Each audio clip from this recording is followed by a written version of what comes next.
Lyft teen baiting, robo autono crap, DoorDash storm price jump, and Rural Seniors Act. Right after this.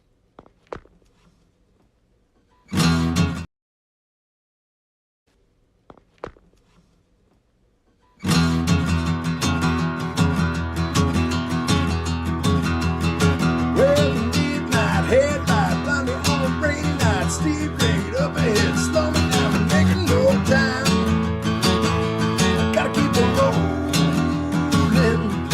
Those are windshield wipers slapping out the tempo, waiting for the rhythm with the song on the radio. I gotta keep it rolling. I'm driving my life away.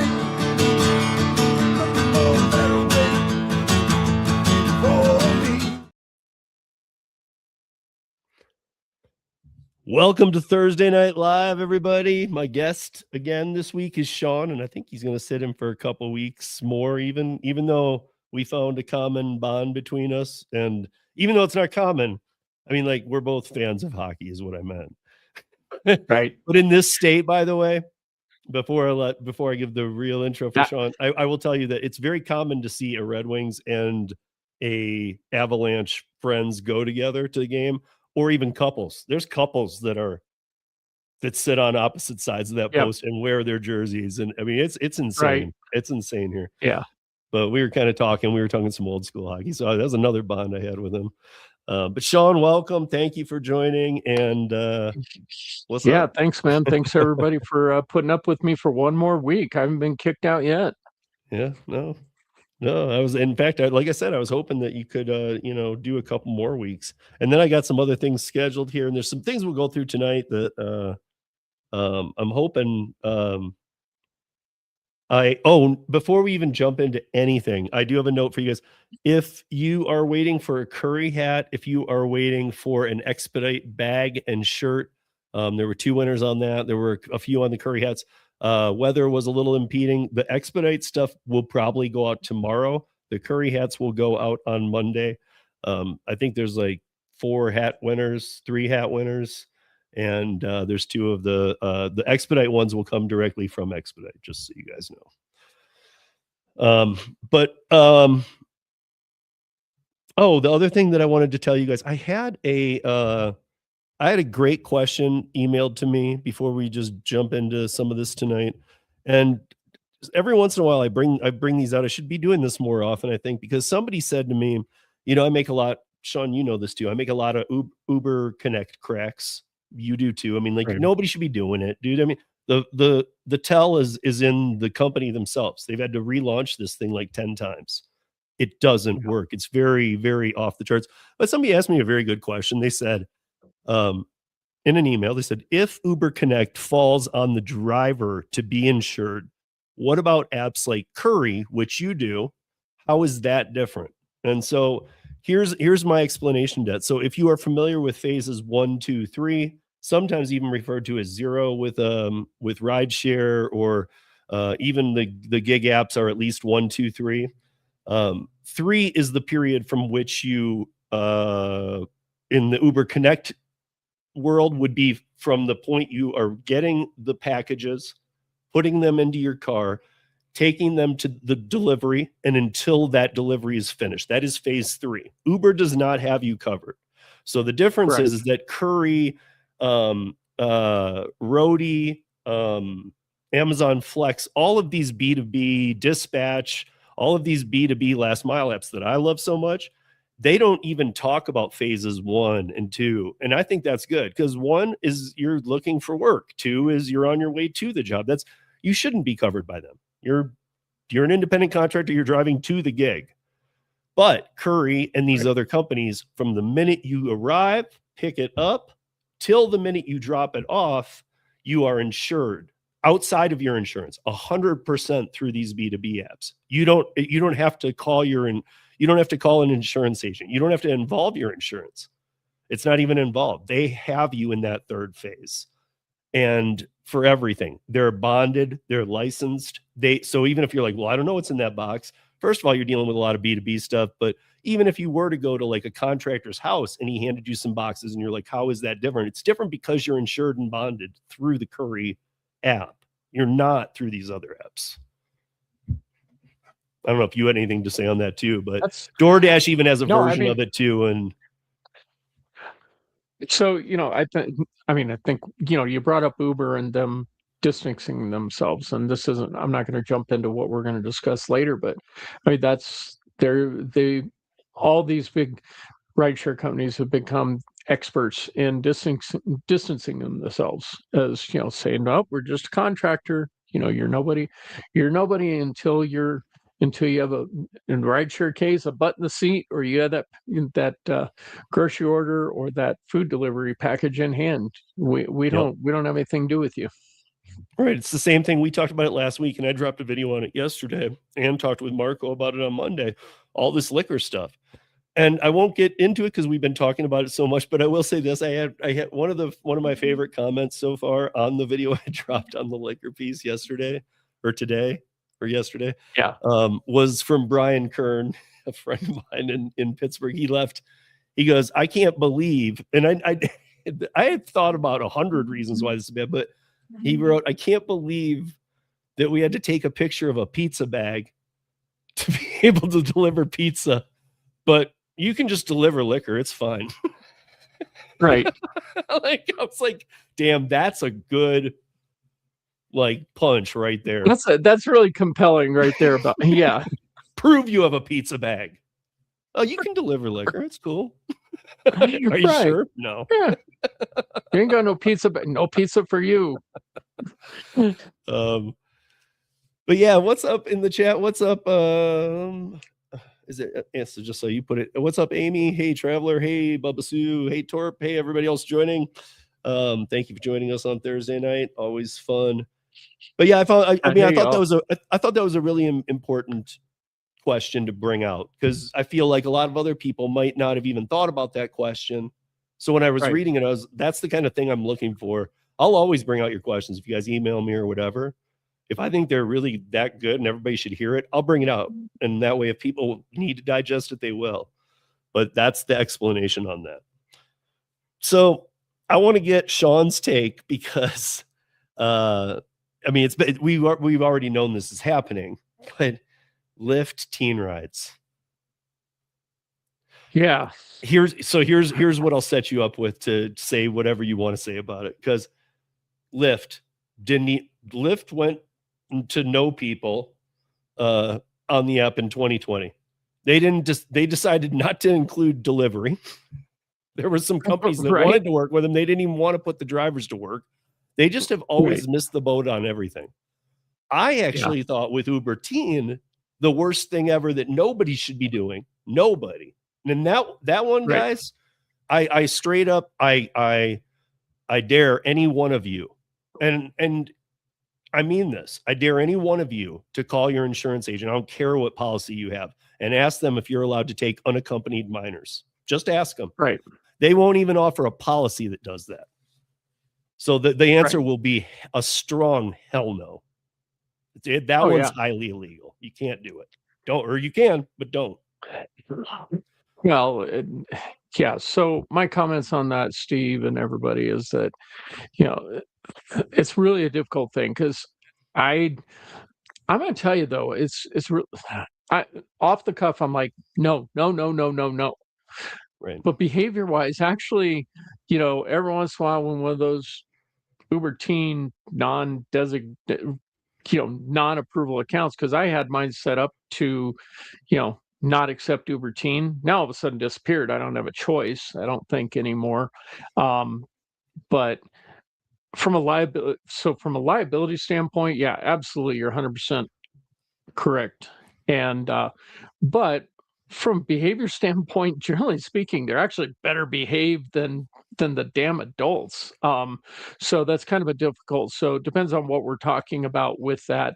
But no, overall, I'm not one to advocate for it, and it's actually something I'm going to cover in some of the stuff that I'm going to be doing, is about these Waymos are now transporting kids. There's a whole different issue right there. Yeah. I mean, Exactly, man. and the biggest problem there that we don't need to get. I mean, I do have a little autonomous dig tonight, but that it's almost just more weird. But I will say this: Waymo's self-insured, so if you're sticking your kid in that, first of all, Right. just don't do it. Like Tony, the driven dad, No. great friend of mine, he does drive a couple of kids of people he knows. They're private It's a clients. He liability. knows somebody. Their kid needs a ride. He will set those rides Right. up. Yes, that is so much different. He knows the and kid. there's So Hop Skip Drive. There's yeah, but Hop Skip So- Drive is W-2 employees who are bonded through Hop Skip Drive. And they've gone through FBI background checks, not Yes. just a regular background check, Mhm. and they're fingerprinted, and they go through a fingerprint Which we all background. any rideshare driver should be fingerprinted, first of Amen. I'm with you. all. I mean, really, it really should. Right. Because I mean, we're and dealing with do the a sexual background assault check on program. those fingerprints. So, Yeah. but yeah, that's I mean, right. There's so many different layers of that I was just onion kind that of are getting into wrong. what do you think about Lyft getting into it now? Like, first of all, we know Well, why you already Uber said did. it. We You know already why said it. Uber They're did late it to 2 the years game. ago. Because Uber They're ran late to the game to statistics. everything. Uber ran statistics that showed that people weren't getting their license at 16. When I turned 16, I was sitting outside the DMV waiting to take my test that day. Right. Let's go. Right. You know what I mean? Like all of my friends, same way. You know, but like Yeah. even when my son turned 16, he didn't even care. I mean, I guess it was during the pandemic. It was actually a very weird time for that, but some very weird comparison. But he didn't care. Like he was just, and then like around Well, 17, he's like, maybe I should get my license. obviously, Lyft sees that there's some revenue opportunity there. That's what it comes Yeah, down to. I mean, they're let's thinking just that take in the the whole future safety people factor won't out. want cars. They'll just want rideshare. Well, and I mean, they saw the writing on the wall, like I said, with Waymo already, Mhm. hauling kids around.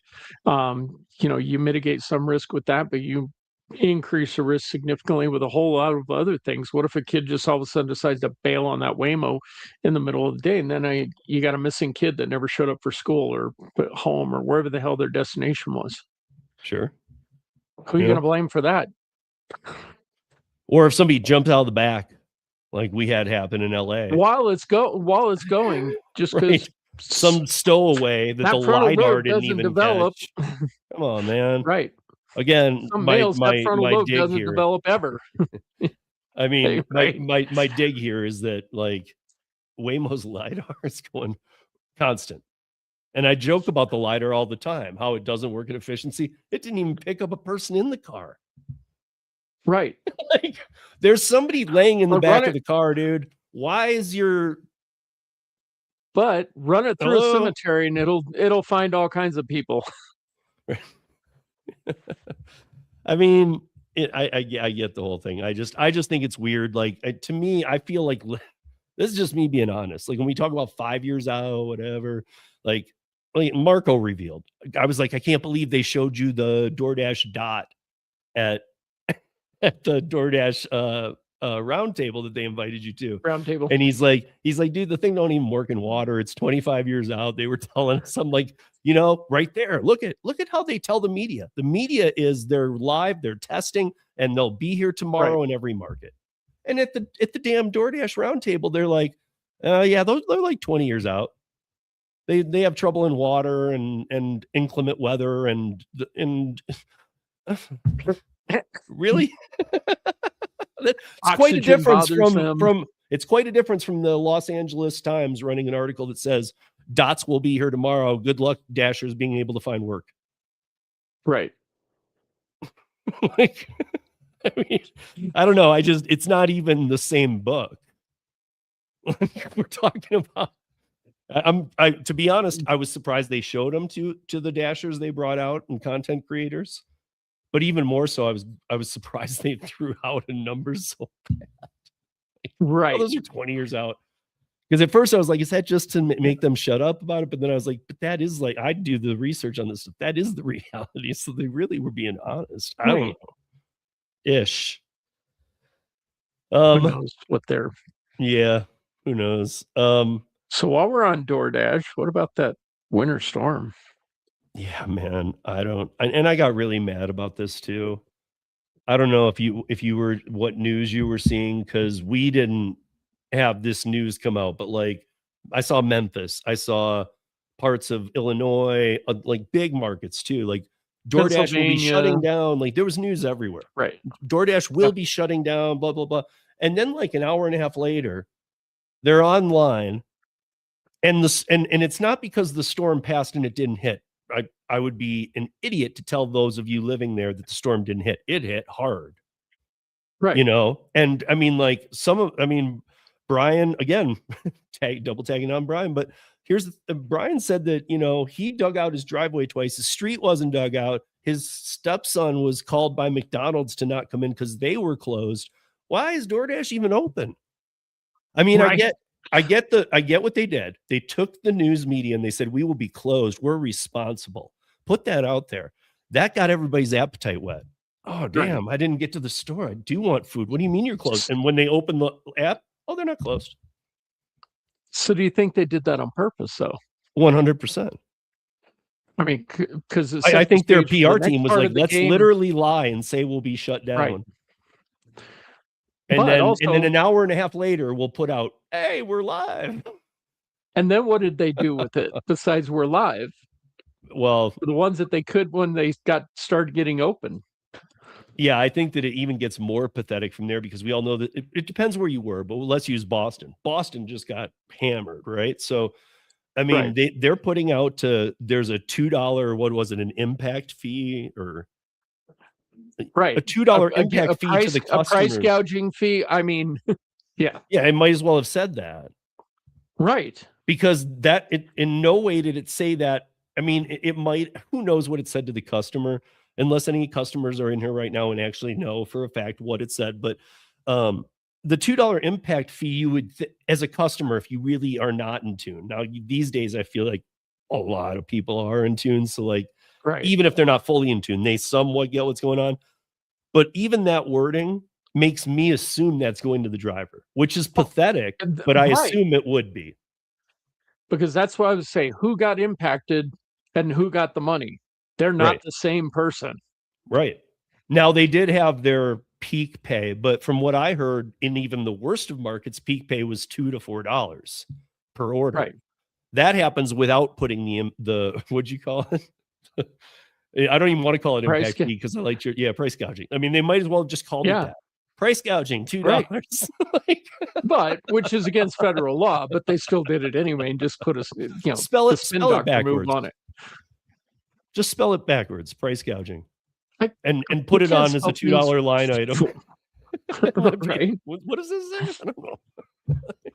Hold it against a mirror. I can't spell forward, Steve, let alone backward. Don't do that to me.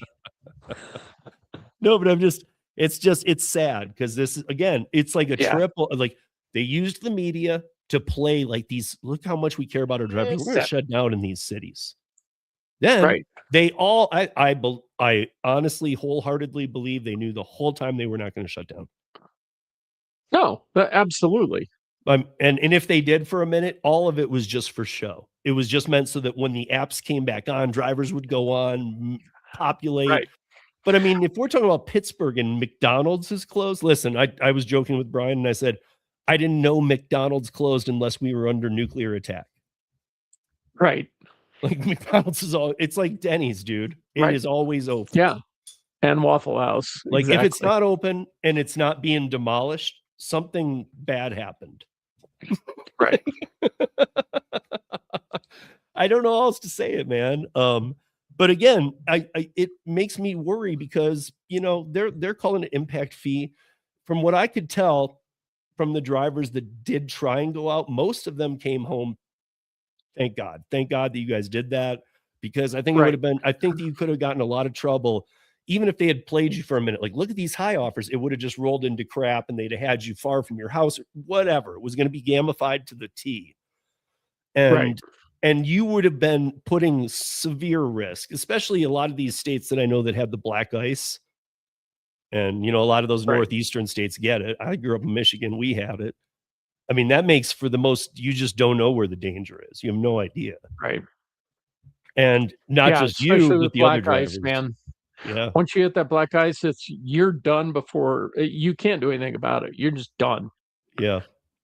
Yeah. I actually hit it once going up in South Dakota through the Black Hills at night. Yeah. And dude, I Ooh. mean, like if you've ever been up there? Yeah. So I Not at was night in the winter. It's bad enough during the night in summer.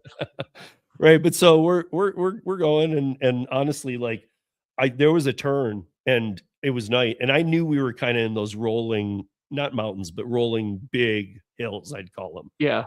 And they're twisty, turny, and so you can't see anything. You don't know where it is. I mean, it would have been like a misery situation. Right. Like I would have just because I kind of clipped some black ice, and I mean, I did the tapping of the brake and everything you're supposed to do, and Right. was shaking all the Right. things you're supposed to, but it still doesn't matter. The black ice You will do turn what it Catholic does. real quick and Yeah. say a few Hail Marys. Yeah, Right. I do believe in God. Oh my God. Dear Father out in heaven, how's the rest of it go? So, and then So, the other half of the DoorDash story is, man, I really don't like this. I'm the and then them putting kind of the blame back on because I don't really know where to sit with this. So just shot. This is oh man, it just went away on me. Oh,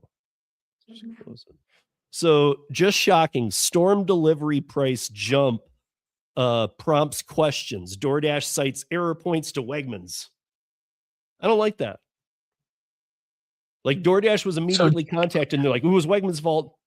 Like, how right. I understand, but how is it Wegmans' fault when because here's my point. You don't use Wegmans pricing. Right. You use your own pricing. We all know this. It's all marked up 20 to 30% per item. It had to be your fault. There is no way it wasn't of course your it is. fault. And if I was freaking Wegmans, I would be I'd be threatening litigation because they directly price gouging specifically speaks to fuel and food retailers and so on and so forth. They should be up DoorDash's ass over that comment. Big time. And it's not. Wegmans didn't charge an extra $2. It's DoorDash. Yeah. No, I know, but I love how they're like pointing the finger and it's like, how would the error be on their part? I mean, you really need to explain this to us. You need to explain how the error is on their side. Because we know that you don't use their pricing model. There wouldn't have been Wegmans price updates going on like during the store. No. Wegman wouldn't be going, you know what? Take that water and make it $10, not $2. Right. Now, again, Walmart, we're talking about like pricing. what you were talking about earlier. That's federal stuff. That's I mean, that's price gouging. Again, you would be like shut down as Wegmans. Right. Particularly since most of those places were declaring a state of emergency. So it meets the literal definition of it. And I think DoorDash qualifies under that too and should be held accountable. Yeah. Oh, I mean, and that's the thing, man. Like in my account, it's like we busted you. Because I mean, like, so here, one screen showed the item priced at $1.59. The water was priced at $4.49 at checkout. And it was probably Dasani within the DoorDash app anyway. So you're in the DoorDash app and it says I'm sorry, was it $1.59? It says $1.59 for water. Now at checkout it says $4.49. So in the DoorDash app, is the $1.59 the marked up price, or is that accidentally the Wegmans price? And then the reality was the $4.49 of the.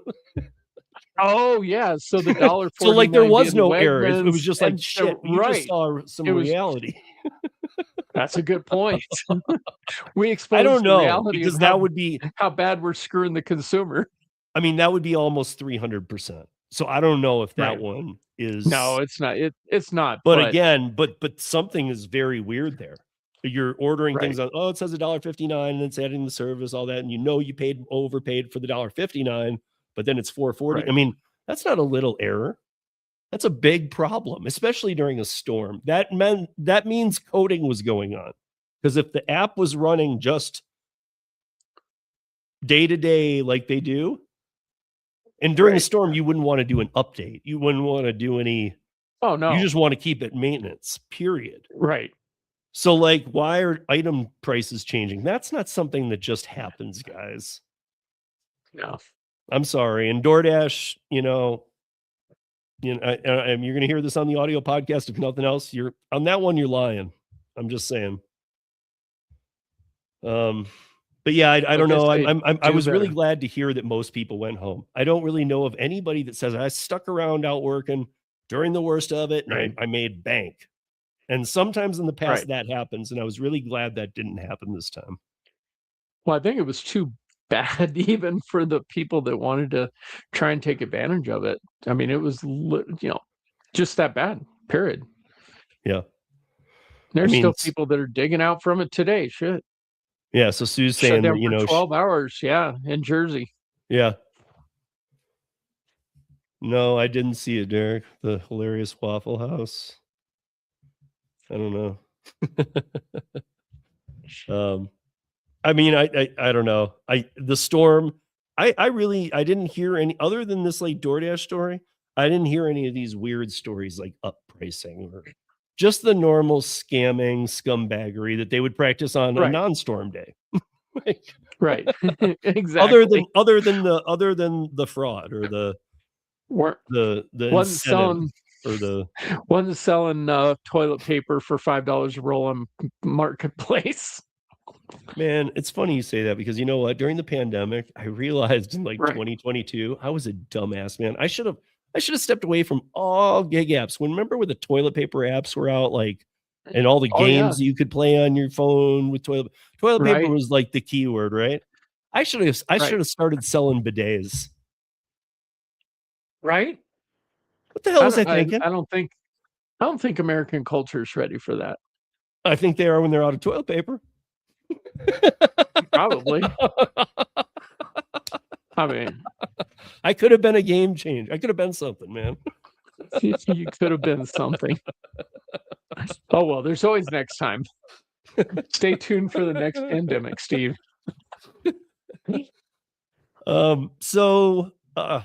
Gosh, where to even start with? Here was why I sent you all these articles this week on autonomous. So obviously I'm talking to Sean here, and I'm telling you guys too that it's just weird. Uber unveils new robo-taxi, no driver behind the wheel, 20,000 expected. I can't remember what it was over the next, 5 years, I think. Yeah, I think it was 5 or something. It might be. But then there's these other. So we don't have robo-taxis down with the cameras or with the LiDAR. They don't work. They don't even understand a school bus. They're not working. We're having tons of problems. And by the way, I told some people, but Waymo, by the way, I did not stick that Rideshare Rodeo sticker on your bumper. Wasn't me. That's awesome. Oh man. Anyway, now this company Waabi, I hope I'm saying it right, WAABI, been, they're one of these weird companies that have been doing like autonomous truck testing. Now, a long time ago, Tom Kelly and I on Driver Nation talked about autonomous trucks, and Tom was like, he had some video that at the time it was just a radio show, but we were watching it, but we couldn't show it to people, of an autonomous truck test that was done. But at the end, there was an issue with something leaking out of the trailer. And when they got back there was a full truck engine back there. They had a fake setup. And really they had like a full-blown diesel engine going. Wow, and they fully got exposed. But now here's this company, Waabi, and I don't even know what their value is. They just raised $1 billion to expand into robo-taxis with Uber. Why? Robo-taxis don't work. Are you really still trying to, is anybody out? I guess they are. Is anybody out there still trying to really make us believe that autonomous trucking is this close? I mean, the infrastructure alone on the highways gave up on it. Right. I mean, you guys, if you know anything, or if you've ever traveled multi-states, just think about highways and like all that would need to go into Not just, well, they can go this far before they need to charge. Okay, but they all can't go to the same place to charge. You're going to need many of those stations along the way. You need an infrastructure. You need a separated lane for them.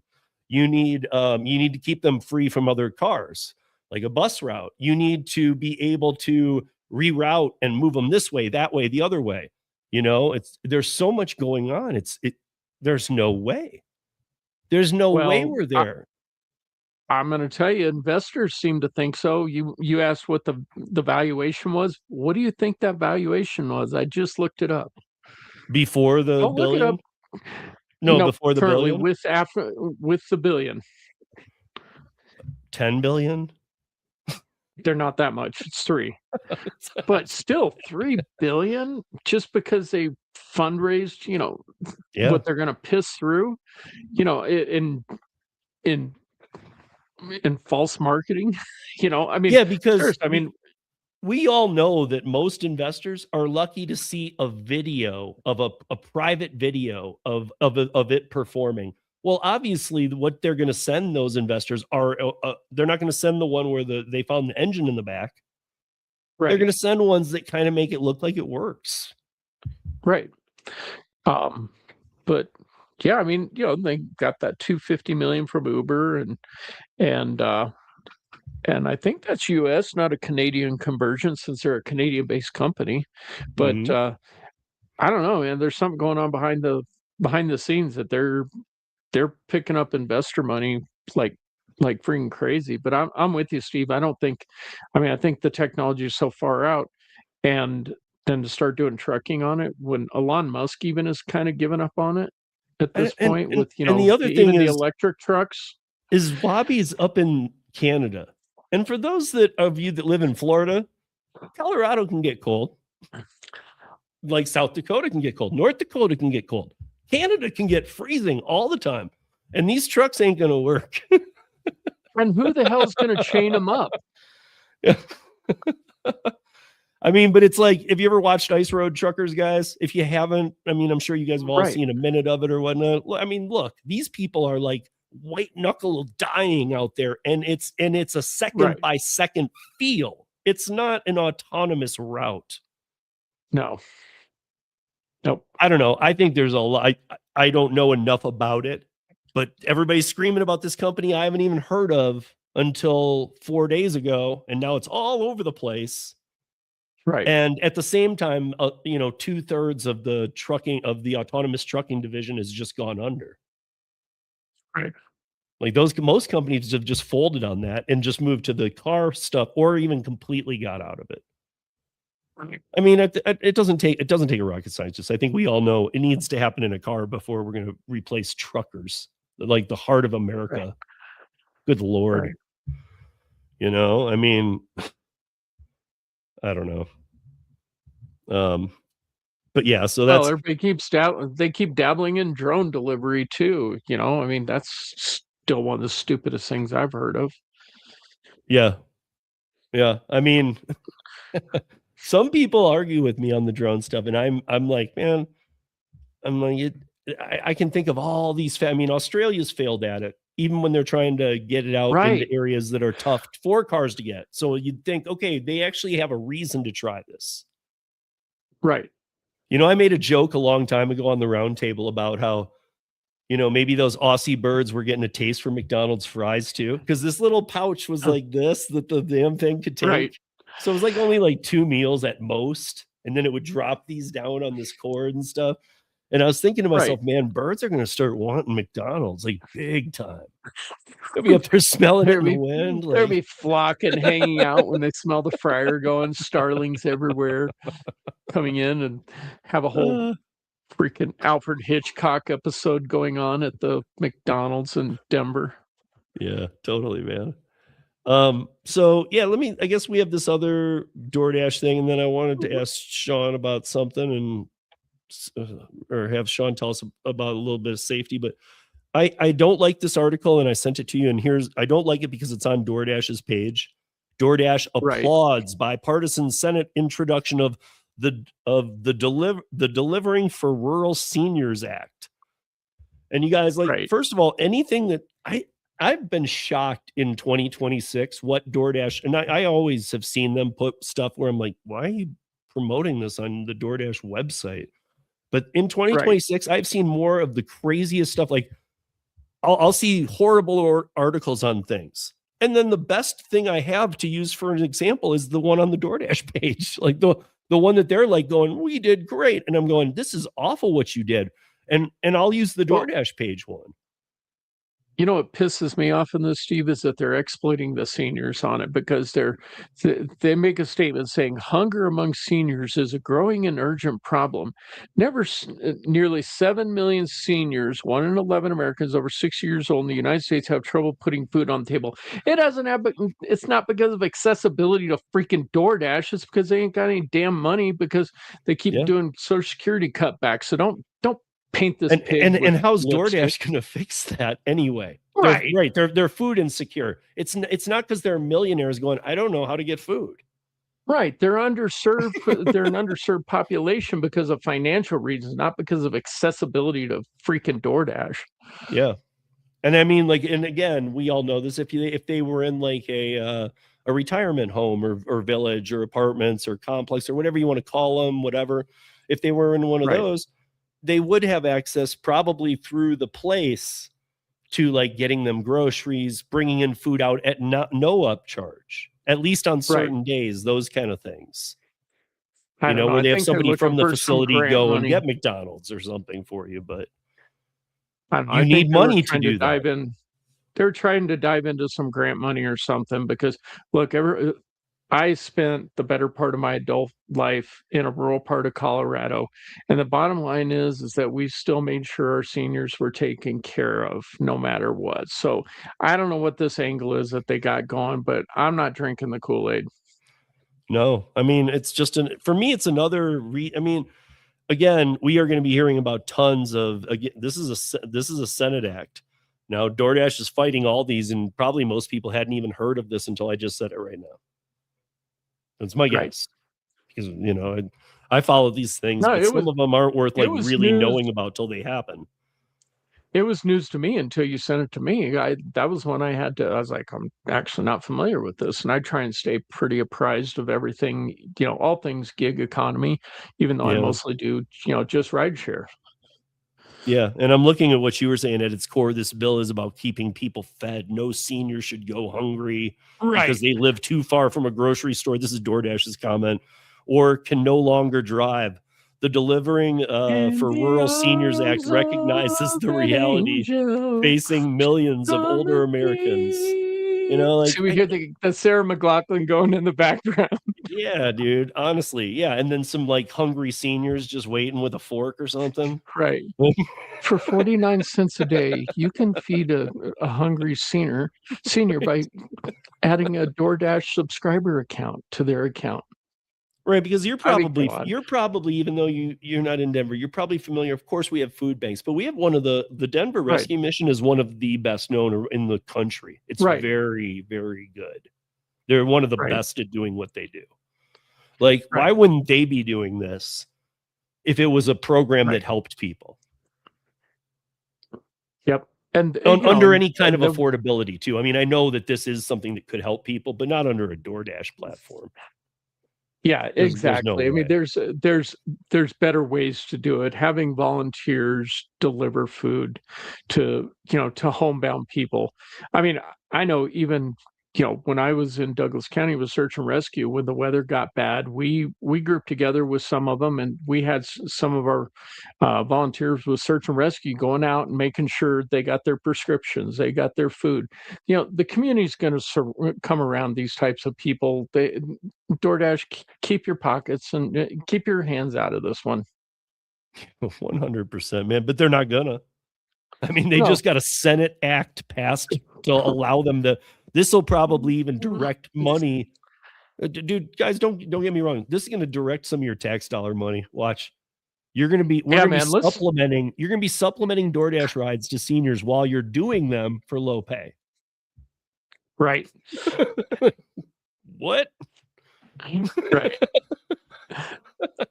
Yeah, we got to look into this one a little deeper and see what's going on with it.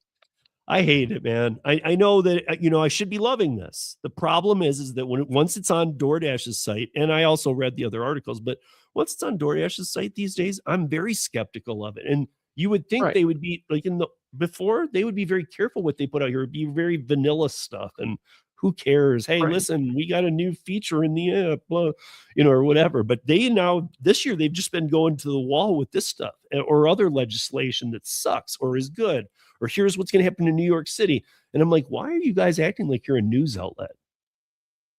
At the end of the, once people start seeing too many DoorDash articles popping up, they're going to go, you aren't the news. And I'm definitely not going to take news about you from you. Right. So I don't know. There's some kind of false pretense. I think we're in total agreement on. I mean, guys, again, don't get Sean and I wrong. What it should be doing sounds great. It just won't. It just won't do. It won't do it. Right. It's about generating revenue for them instead of doing something good for the community. Right. And that's why, these are like, while all this other legislation is going to drop this year, this is why I get a little concerned by stuff like this, because this is the kind of stuff where it's like, wait, who was involved in this? And like, I'm definitely marking these senators and stuff down because I want to know who the hell was like on board with this, because they better not be part of like Bill Cassidy's bill, on the federal level for portable benefits. Whether, portable benefits can be debated, but at least it's something that we should be getting. I think that the way Bill Cassidy put it, it's good. It's a step in the right direction. It's something. It's something for your retirement. It's something that puts some money to the side for you. It's something. Right. We're a hybrid independent contractor because it wouldn't really be legal. But I think that him and Rand Paul, and I can't remember the Tim Scott too, I believe, those three put together a great, that bill's great. Right. I'm not a big proponent of that, of portable benefits, but we're moving into a different age. Maybe it will be different. Right. Because otherwise, the choice is like, people argue this all day. Otherwise, it's like, no, that won't work. Well, Social Security is not looking real good either. So nope, that's what I was going to say. It might just be the next thing, I don't know. There's got to be a transition somewhere because Social Security is just not working. But I don't know. That's just seemed to be a podcast for another day, I guess, for a different subject. I'm literally, maybe as I get older, this will just happen because I'm sure and without complete collapse or something, but I am not figuring in to my retirement Social Security. No, so people used to do that though, but I'm not at all. No, I'm not. I quit doing that in about 2010. I think it was probably about when I looked at that and said, no, it's not. I'm not a total doomsdayer. I'm not saying, hey, next year it's going to be gone, but it's not really running well, No, I think it's always gonna be there in some form. It's just gonna, it's gonna like our benefits dwindle down and down, suck, dude. And they're not going to, and on top of falling, they're not going to stay the same. Even they're going to fall as life becomes 3 times, 4 times more expensive. Right. So really, like, it's going to feel like nickels and dimes. I feel like because that's what it's going to be. I don't really know how else to say it, but so you've been doing a weekly thing, or you did a thing last week and about safety. I know. Right. What do you got this week?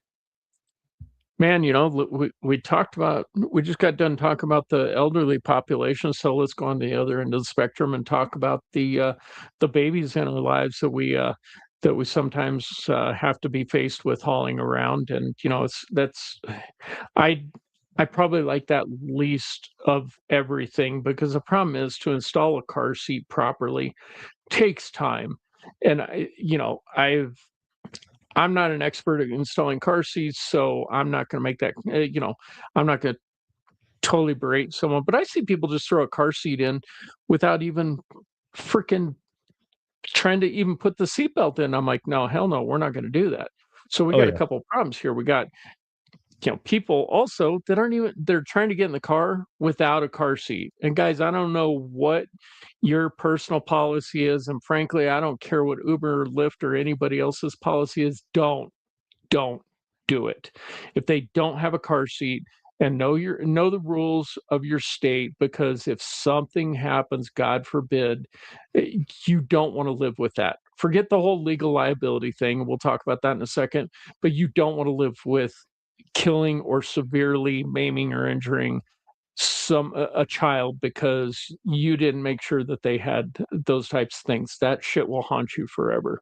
Even if it's Don't do it, guys. 100% not your fault. Like if somebody else sideswipes you, Right.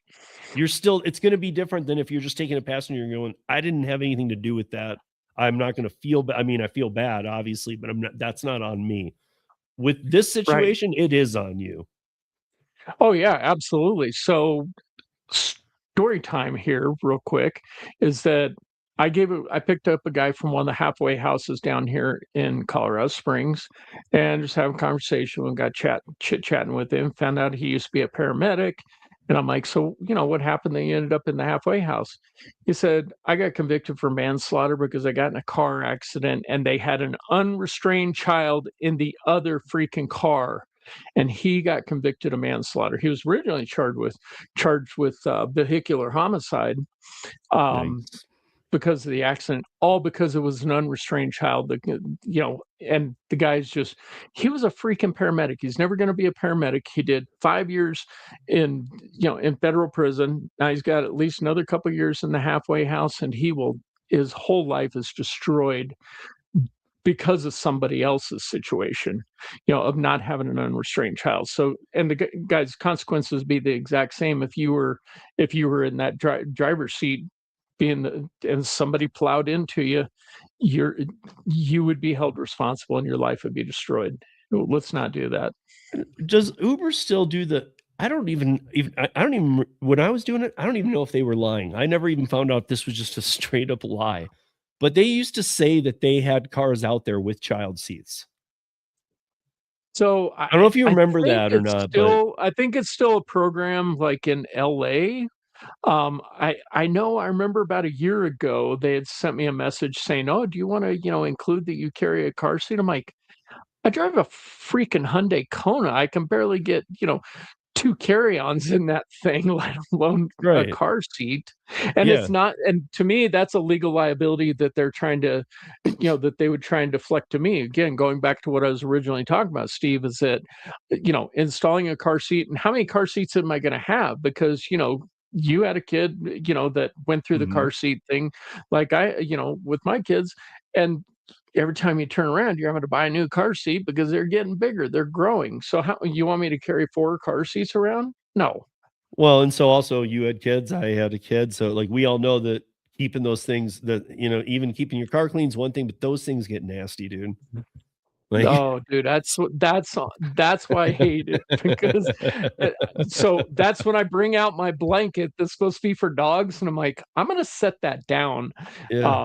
And because you're right, they're 99% of the time they're really gross. That's a whole nother that's a whole nother piece of it that you're absolutely right, man. But bottom line. But I remember, and even here in Denver, they were doing it. This was years ago, but they were saying that we do have cars out that have car seats. And I always was like, do you though? Heck no. I always thought, I bet you they don't. Why would you do that as a driver? Is anybody awake in the chat? And can you give me some kind of plausible reason why you would want to have a car seat? Unless it's, you already got a kid and you're going to use the excuse of, well, I don't want to take the car seat out and I use this for Uber, so I'm just going to leave it in there and declare I got me a car seat. No. Yeah. Could you imagine putting a 9-year-old in an infant car seat? You're not big enough yet, so you got to get in that car seat, buddy. Yeah. You're going to be a big boy next year, and you don't have to be in that, when they're supposed to be in a damn booster seat. So anyway, that's kind of my little rant for the. Again, I think it goes to the same type of thing as the liquor thing. I think it goes to, they just think that some people will allow people, like, I don't have a car seat. Is it just cool if they sit on my lap? Sure. Like somebody that doesn't know. And they're like, hey, listen, they wouldn't have sent me this. And what's going on? I'm sure Uber has my back. If that's a comment you find yourself saying, you need to look into things deeper. They do not have your back. Well, they can be forced into kind of having your back. Right. But But even they're that, not they're gonna going be to forcing fight. your They're going to back. fight everything. And oddly, they're going to try and disprove anything about helping you, the driver. And in fact, I'm going to use this as a shameless quick moment to plug something because it's at an odd time. Tomorrow at Yeah. 5 p.m. Eastern, 2 p.m. Pacific, I do have Legal Rideshare on with the CEO and founder. I've met him many times. He's a great guy. Come by, bring your questions. But I also want to plug next Tuesday, February 3rd. That is Sean's premiere podcast on his channel, which is at CO Ride Guy, just like it sounds, Ride Guy, CO in front. Just like And it's it's in the right link down there, below. right there.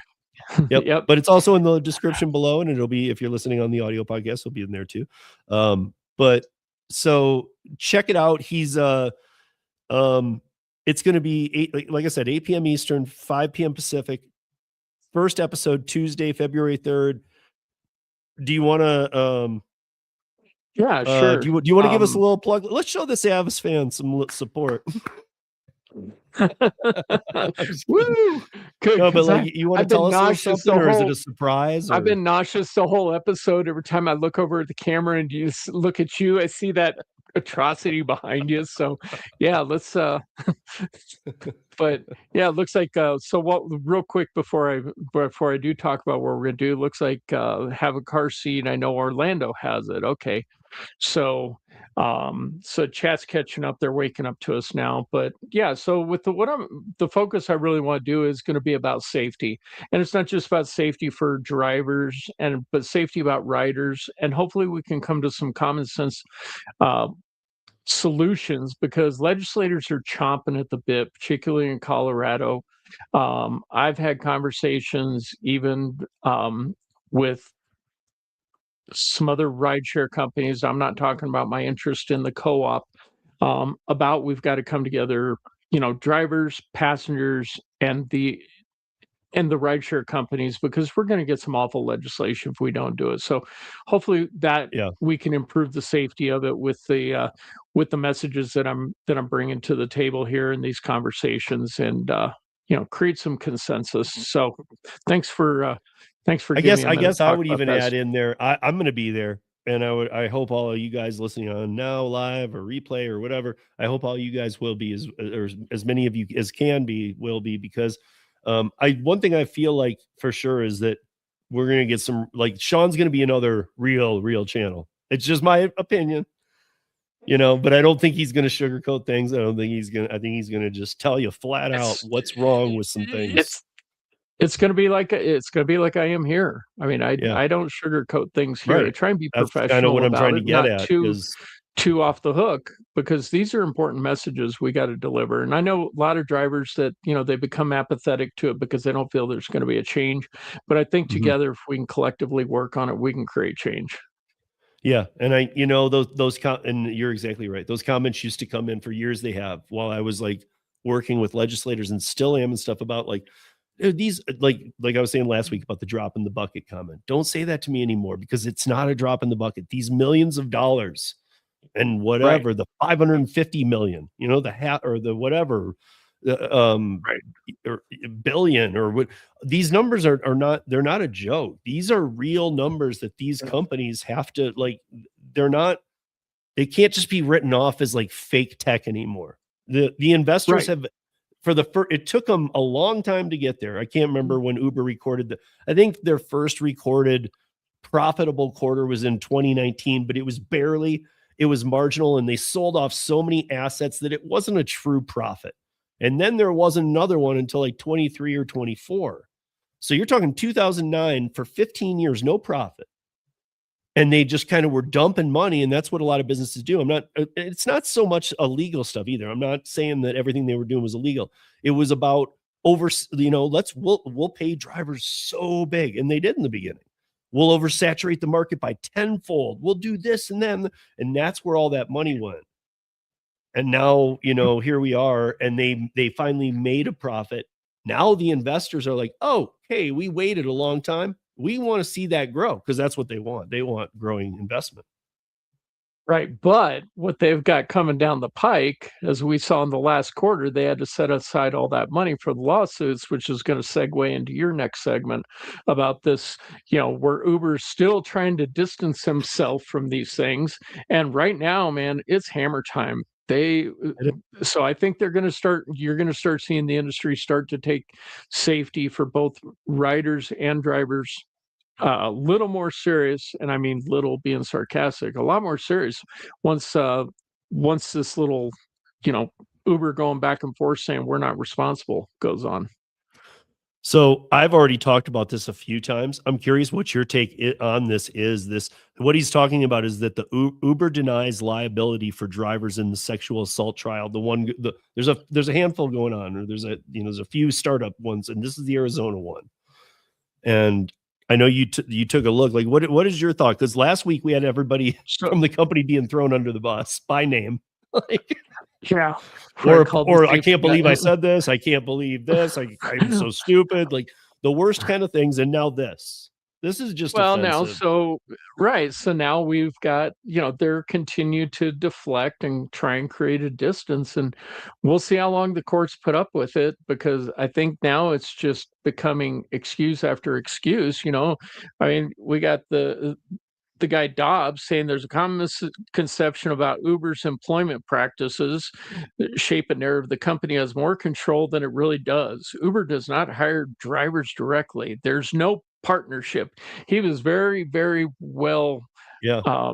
The legal team did a great job of what I would call trial prepping him, but instead it was for this press conference or this interview. I mean, it's all he'd been given plenty of nice little legal statements. He probably took the other guy's position that got thrown under the bus last week.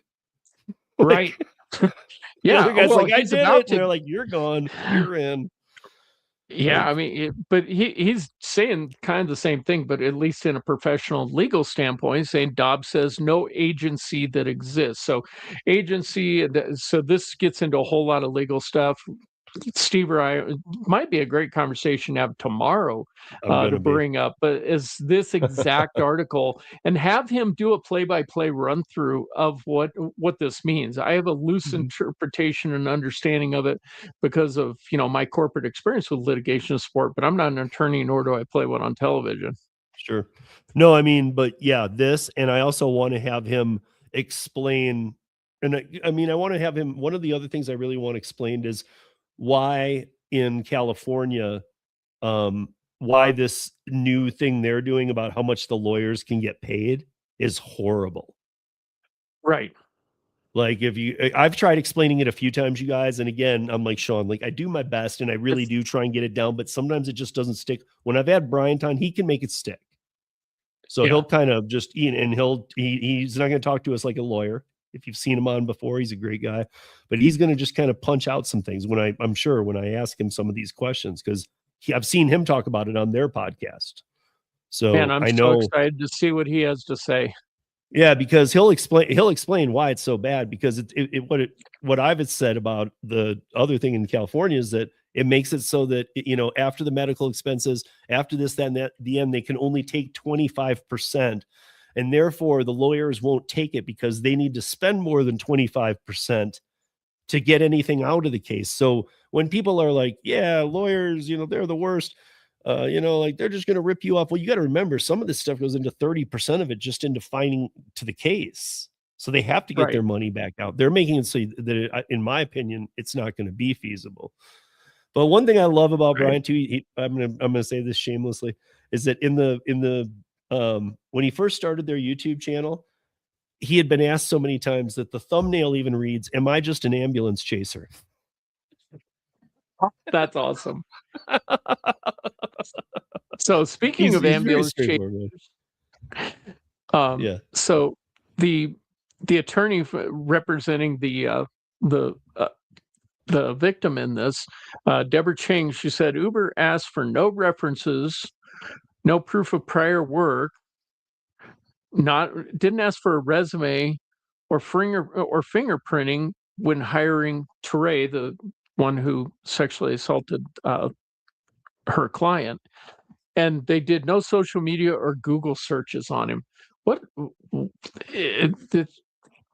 I'm a little lost what she's thinking. Is this like a corporate job or something like that? I mean, it almost feels like her counsel doesn't understand the gig economy work even. And so she's not really representing her client well. At least that's my perception. But well, I mean, these are all bellwether cases, or these are all right, new. I mean, these are new to the judges. These are new to the attorneys. Yes, they've been talking about it for years. What if we actually win this and get to take these to court? But now we're actually taking them to court. right. Like now we're seeing it play Right. out for the first time in real time. That's why I think this year is going to be extremely difficult for the rideshare companies. In fact, I Yep. think that little line that we showed as their biggest concern was legal fees. I think that's 10 times as high. Their real concern. Right. I think that what they showed is if they win these first couple cases, there will still be more, but maybe at best we'll do this bad, which was still horrible. Right. I think the real scenario is we could be screwed. Oh yeah. I mean, that's exactly it, Steve. I mean, one of these cases wins, it opens the floodgates for litigation supreme, and much of it well overdue. But who's going to suffer that in the long run? The Yeah. drivers and the food delivery people, and then the people that are paying for the services on the other end, whether they're the person making their Uber Eats order or it's someone that's going to get a ride with Uber's still not going to pay it, but their stock's going to take a huge hit, and somebody's not going to be left in all this. Yeah. So the last thing I had for tonight before we roll out of here was and I only have this because we talked about this story on the round table last year when it happened, but we finally have closure to this case. And it's fun. It's odd because this is a year ago. Before that, this was still going on, but it's only getting worse.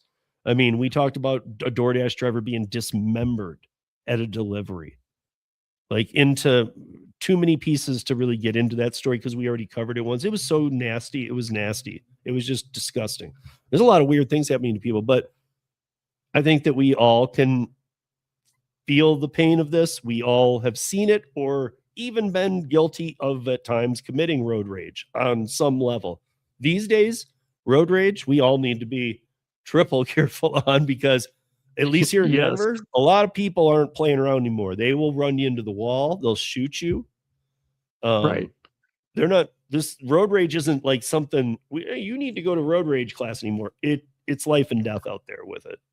Right. And that's what happened. There was a DoorDasher in Michigan, in Oakland County, who just before his 27th birthday, he was killed, and yes, the person got convicted, and he was road raging. Who knows how? I mean, I out on the road every day see road rage at levels I have never seen. I see people do things that I know they don't need to do it. I'll be on the highway and they're behind some, like there's 5 lanes, let's say on I-70. Sean knows where I'm talking about. There's like 5 lanes going each way.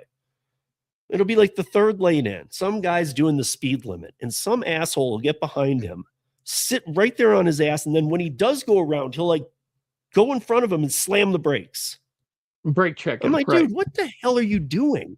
Like, why is that even deserved, A? And if you're in such a rush, why are you trying to cause an accident? Well, that's the problem. They're not really in a rush. They just can't control their damn emotions. Right. But I mean, like, they're like willing to trash their $40,000 car. And these aren't all millionaires. These are working people. They're just like, like, who cares who's going to be at fault and all that? I mean, it does matter, but your car's going to be totaled. You're screwed, man. Like, right. And I mean, yeah, and the one who road rages, most people have, if not the driver of one car, at least enough people around to have dash cams. Hopefully one stops and say, I got it on dash cam in case you didn't. And which I would actually add in there, which I wasn't even thinking about. If you ever see an accident and like you're able to stop safely, please do if you have a dash cam, and tell the group that you have a copy, because they might not have another reason if you do food delivery to even have a dash cam. is that because you might be the victim of all that too, or otherwise, Yeah. hopefully, if you're a witness to it, that you can help support that, because the road rage things get really really sketchy sometimes, particularly if somebody brake checks. They're like, oh, I just there was something ran out in front of me, and it's one person's word against the other. Brake checking is one of the stupidest things ever. I don't Yeah. understand it, Yeah. and I don't understand it when they're real close to. I mean, I know what they're doing. They've lost their mind. Right. They're that heated. I don't care. I want to Right. kill you and your family. Yep. That's how much this matters Right. to me. Yep. Settle down, man. Like, like that should be a taser offense. Like a cop should be able to come and go, were you road raging? Yeah. And give you one, and you drop, and you got to get up, and then you don't get a ticket. You just get back in your car, you learn a lesson, you go home. That should be a taser offense right there. Kind of like that, Justice. Or at least if the other party agrees. Like if the party that got screwed, if the cop's like, do you want me to tase him? Can we have citizens get commissioned to tase people too? Yeah. I mean, why not? Traveler's laughing at it. I see that Meridian Heights is in here. He says, I almost got killed several times a week doing food delivery on my Honda scooter. There are crazy people out here. I think he's in Daytona. I mean, it doesn't even matter where you are. There's crazy people everywhere, man. The smaller the city, I think the better you are. But yeah, but even 50,000 population cities, like just even your average city, you have a lot of crazies out there, man. Yeah. There's just no way around it. Yeah. Sue, I don't think Sue liked my idea of taser. Traveler's laughing. I don't know. It's a mixed review. I wasn't really meaning it, guys. It's just thinking outside the box.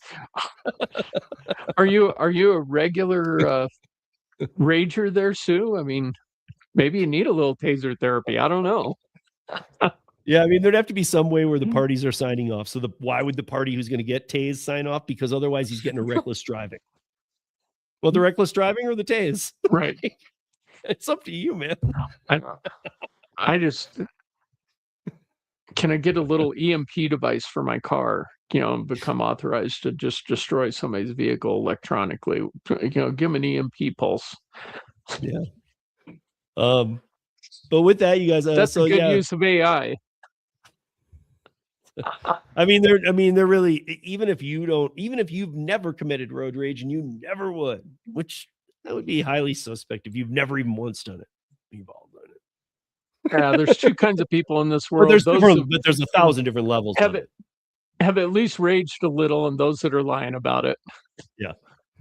Yeah. I mean, fact. So, wait. So yeah. I see Kyle's in here.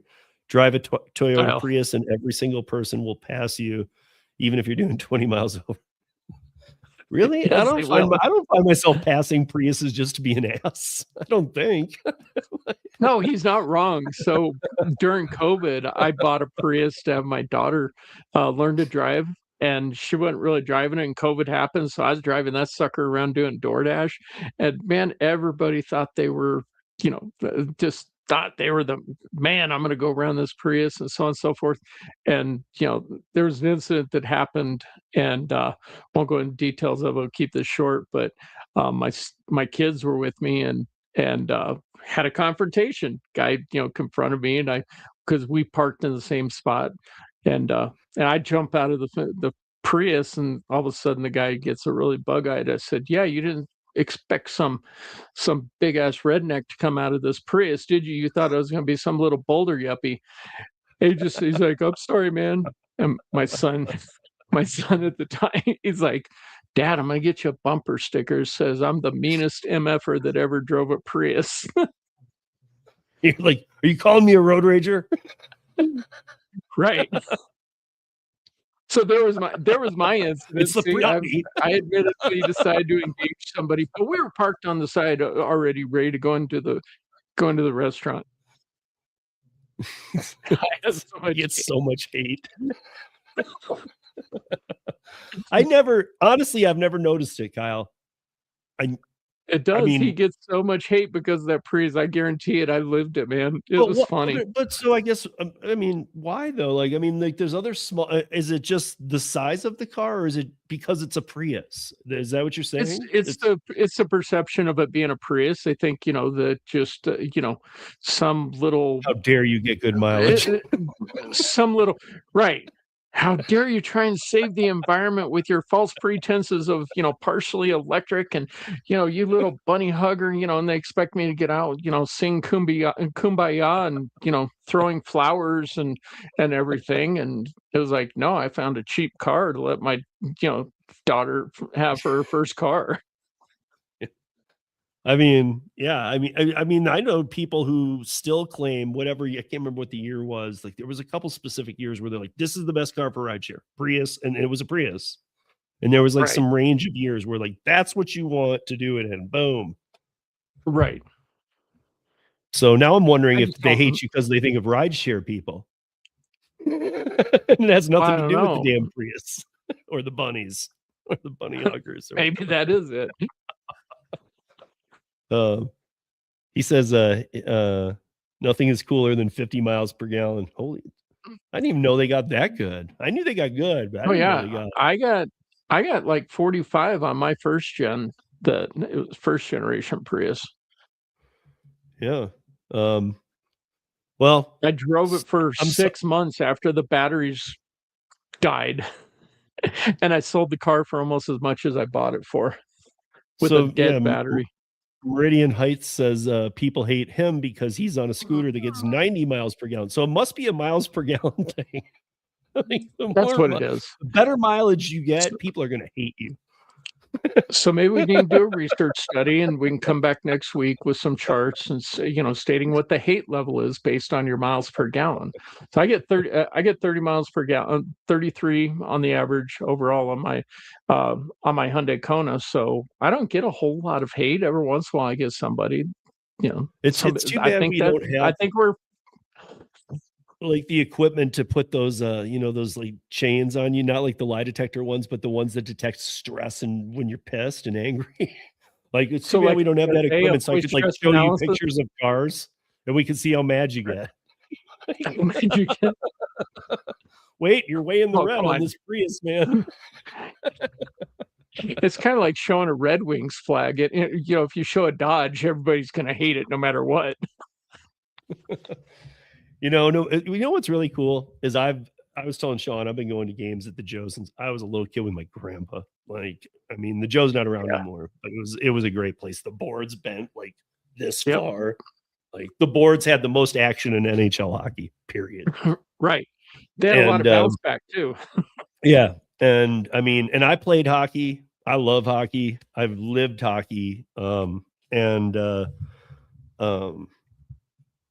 I was going to relate it to something I can't even think now, but the Red Wings, no matter where I go, I've gone to a lot of different cities to see NHL games against the Red Wings because I'm such a big fan. I mean, I happen to have seen, I've seen a ton in Detroit. I've seen a bunch of games out here, even non-Detroit ones when I was running the bar and stuff, because of course I would go. I just like hockey, but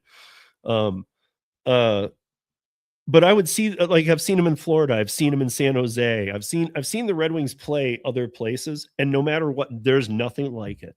No matter where you go, Red Wings Nation shows up, and they have about a third to half of the arena, no matter how popular your team is. Your team is. And I really do love that. No other team has that.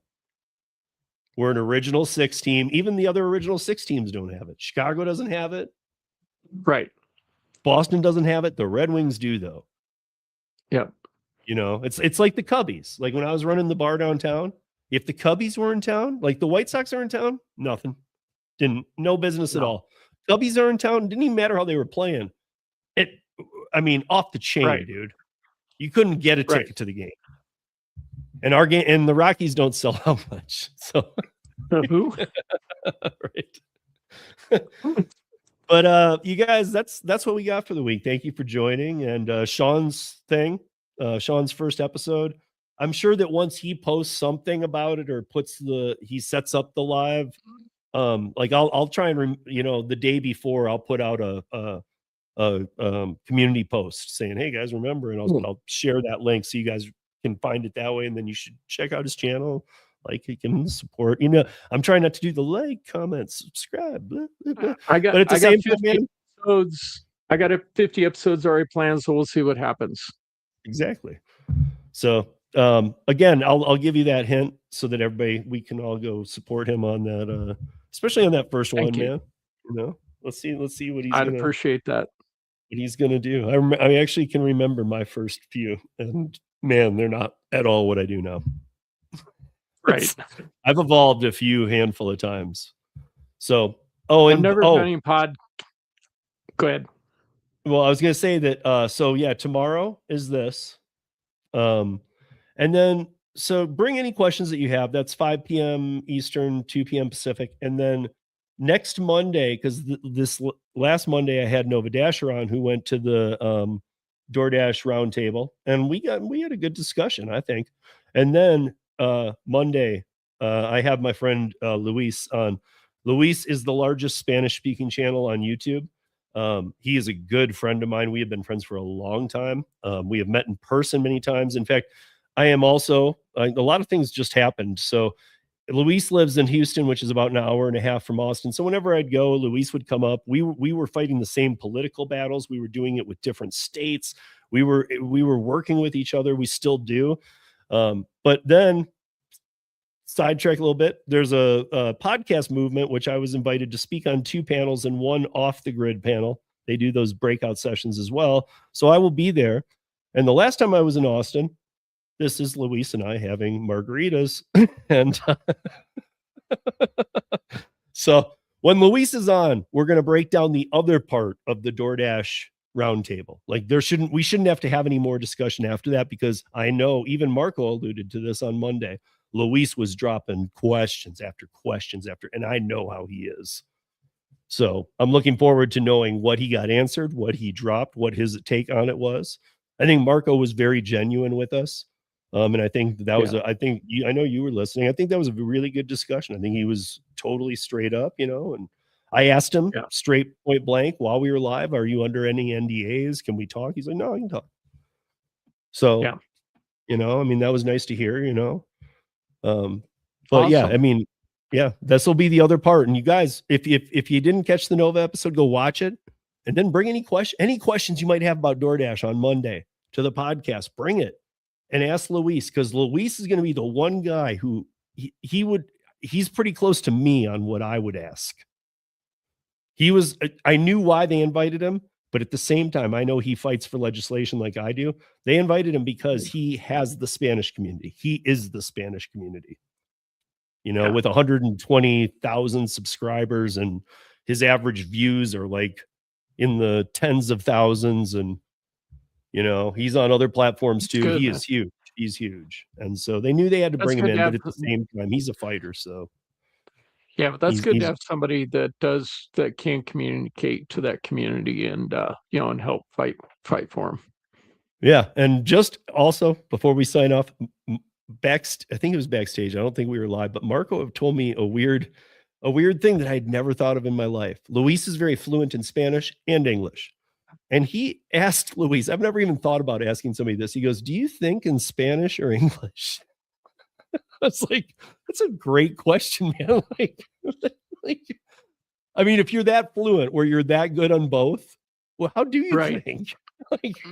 Well, it's probably, like you hear people having conversations that are very fluent in both, is that sometimes, they'll have. I think he meant like when you're alone. Like, how do you think? I don't know. Maybe you do both and you generate a conversation. Yeah. I don't know, man. I just found it to be interesting because I've never even heard that question. Right. Like that's fun. I like that question. So I'm gonna ask him that. Maybe we'll get an answer. But thank you, everybody. Right. Always a pleasure. And Sean, thank you. Yeah, thanks, Joe. And we'll see you guys next time. Peace, y'all. All right, Joe.